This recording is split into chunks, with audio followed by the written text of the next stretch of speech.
哇，太香了，又香又顺滑。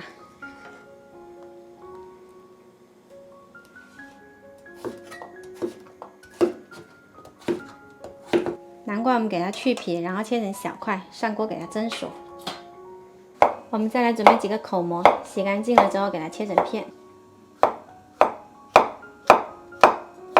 南瓜蒸熟了，我们用个碗给它装起来，再给它捣成泥。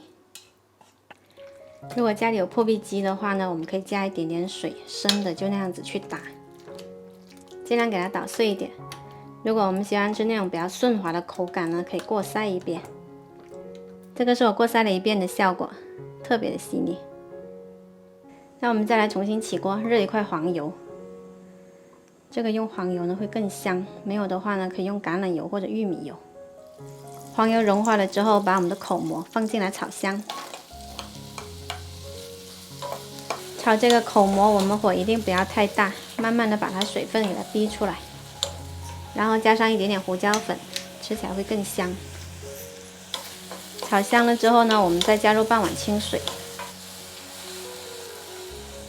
然后把南瓜泥倒进来，再加入1盒牛奶，再煮个3-5分钟就可以了。煮这个汤呢，一定要不停的搅动，它很容易糊底的，然后火也不能太大。好了，我们来加一点点盐调一下味，再次搅匀就可以关火啦。我们这一款口蘑金瓜汤就做好啦，特别的香浓顺滑，适合家里所有的人哦。我们再来分享一款小糕点，适合当早餐也适合当点心的。先准备一些肉松。我们这个肉松呢，它的肉丝比较长，需要给它捏碎一点。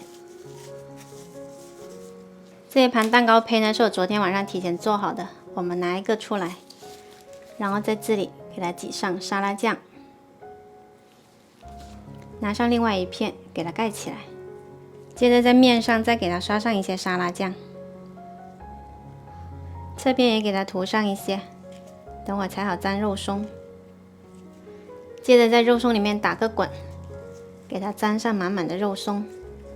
这个肉松小杯呢，我是经常做的，我家小孩子可以吃好多，特别喜欢的是这里面的肉松。这样子就做好一个啦。